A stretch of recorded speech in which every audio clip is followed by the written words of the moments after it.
Καλησπέρα, αν Χριστό, αδέλφια μου. Ένα νέο κεφάλαιο αρχίζει στο κανάλι μας. Έπεσε στα χέρια μας ένα βιβλίο που ονομάζεται «Ασκητές μέσα στον κόσμο» και θα προσπαθήσουμε όσο πιο συχνά μπορούμε να φτιάχνουμε βίντεο στο κανάλι μας από αυτό το βιβλίο, το οποίο περιέχει πάρα πολύ ωραίες αλλά και αληθινές ωφέλιμες ιστορίες από κοσμοκαλόγερους και απλούς ανθρώπους που έζησαν μέσα στον κόσμο και έκαναν όμορφες και καλές πράξεις που τους οδήγησαν στον παράδεισο. Μία τέτοια είναι και η σημερινή μας για τον κύριο Δημήτριο Αργυρόπουλο. Το 1889, στο χωριό Χρυσό κοντά στα Σάλωνα, γεννήθηκε από τον Ευθύμιο και την Ευσταθία ο Δημήτριος Αργυρόπουλος. Σε μικρή ηλικία ορφάνεψε από πατέρα. Με τη μητέρα του Ευσταθία, την αδελφή του Παρασκευή και τον αδελφό του Γιάννη, εγκαταστάθηκαν στην Κόρινθο και από μικρός εργαζόταν ως υπάλληλος σε παντοπολείο. Αργότερα έκανε δικό του μαγαζί που πωλούσε τρόφιμα. Η δικαιοσύνη του στο ζύγι ήταν παρημιώδης. Έβαζε πάντα λίγο παραπάνω για να μην ζημιώνει τον πελάτη. Ο αδελφός του σκοτώθηκε το 1918 και η μητέρα του από τη στεναχώρια της έπαθε στο μυαλό. Επίσης, η αδελφή του αρρώστησε γιατί τη χτύπησε άγρια η θεία της. Όλη την ημέρα γύριζε στους δρόμους με ένα καλάμι και το βράδυ ερχόταν στο σπίτι για ύπνο. Υπέμεινε τις βρισχές και τις φωνές της μητέρας του ήρεμα και χαμογελαστός. Του πετούσε στο πρόσωπο ό,τι έβρισκε μπροστά της. Αυτός όμως πήγαινε πλενόταν και ύστερα χαμογελαστός ρωτούσε τη μητέρα του αν θέλει κάτι. Τον έβριζε με τα χειρότερα λόγια, λέγοντάς του «Τούρκε, βάρβαρε, λύκε». Και αυτός δεν έλεγε τίποτε.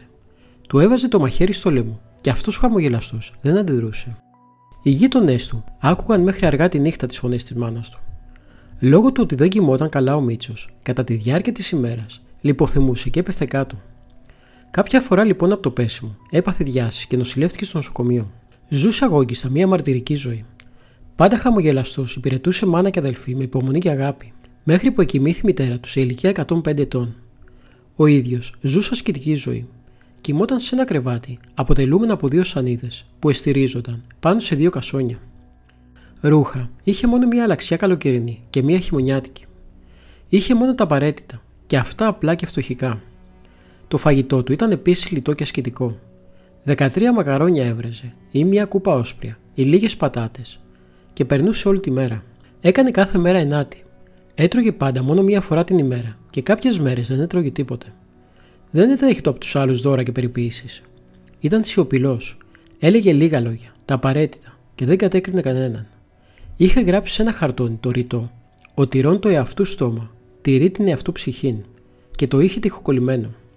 Δεν ξέφευγε περιττός και αργός λόγος από το στόμα του. Και όπως λέγει και ο Απόστολος Ιάκωβος, ο αδελφόθεος, εις την εν λόγω ου πταίει, ούτως τέλειος ανήρ, δυνατός χαλιναγωγήσε και όλο το σώμα. Τέτοιος τέλειος ανήρ ήταν και ο ταπεινός και ο λιγόλογος Δημήτριος.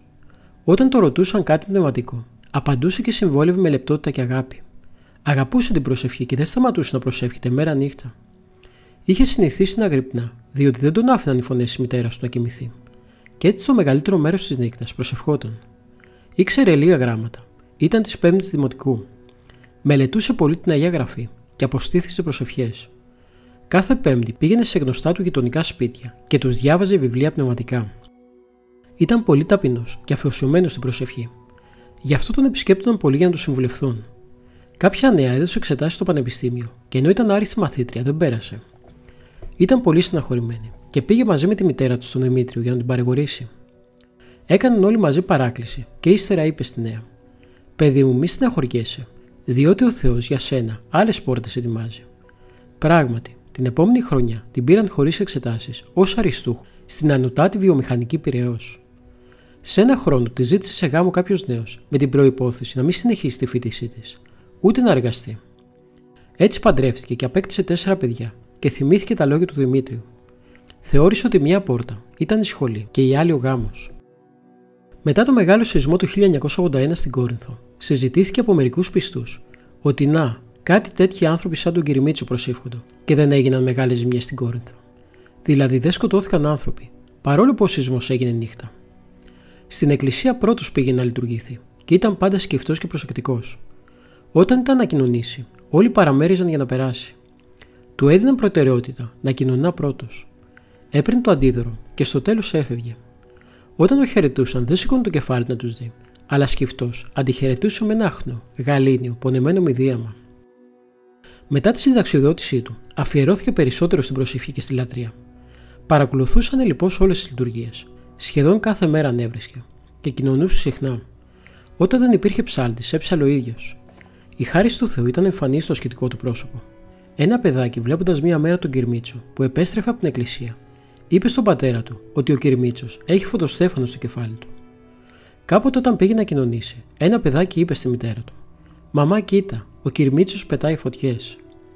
Συνέβη κάποτε ένα επεισόδιο έξω από το κατάστημά του και τον κάλεσαν ως μάρτυρα στη δίκη. Στεναχωριόταν και αγωνιούσε, διότι δεν ήθελε να ορκιστεί. Όταν κλήθηκε να καταθέσει, του είπε ο πρόεδρος: «Κύριε Αργυρόπουλε, από εσάς δεν θέλουμε να ορκιστείτε, διότι είμαστε σίγουροι ότι θα μας πείτε την αλήθεια». Η ηρεμία του και η ανεξικακία του ήταν παρημιώδης. Κάποιος τον χτύπησε με το ποδήλατό του, τον έριξε κάτω και τον έβρισε κιόλας. Ο Δημήτριος σηκώθηκε, ξεσκονίστηκε και χαμογέλασε, χωρίς να πει τίποτε. Έκανε κρυφά πολλές ελεημοσύνες. Τα δανεικά που του ζητούσαν, όταν τα επέστρεφαν, δεν τα έπαιρνε. Εφάρμοζε το μακάριον έστι, μάλλον διδώνει ή λαμβάνει. Βοηθούσε πολλούς αρρώστους, φτωχούς και ορφανά. Πήγαινε τη νύχτα σε φτωχές οικογένειες με ένα καλάθι γεμάτο τρόφιμα. Τα άφηνε στην πόρτα και έφευγε χωρίς να τον δουν. Συμβούλευε όλους να αγαπάς και από όλους να απέχεις. Να αγαπάτε τους εχθρούς που σας έκαναν κακά. Η προσευχή να μην σας λείπει. Πρώτα να προσεύχεστε για τους ξένους και τους εχθρούς σας. Προσπαθήστε να κάνετε πάντοτε το καλό και ποτέ το κακό. Να κάνουμε προσευχή για όσους μας κατηγορούν. Ο Θεός δίνει πολλές δοκιμασίες και πρέπει να κάνουμε υπομονή. Χειρουργήθηκε 3 φορές από βουβονοκύλι. Στο νοσοκομείο του Μεγάλη Εβδομάδα, κάνοντας υπαγωγή στους γιατρούς, έφαγε κρέας. Έφτασε μέχρι το θάνατο και ύστερα συνήλθε. Είχε στο προσκέφαλό του ένα μπαουλάκι με μια αλλαξιά ρούχα για το αιώνιο ταξίδι. Το βιβλιάριό του, με τις λίγες οικονομίες, το χάρισε σε έναν άπειρο παιδί.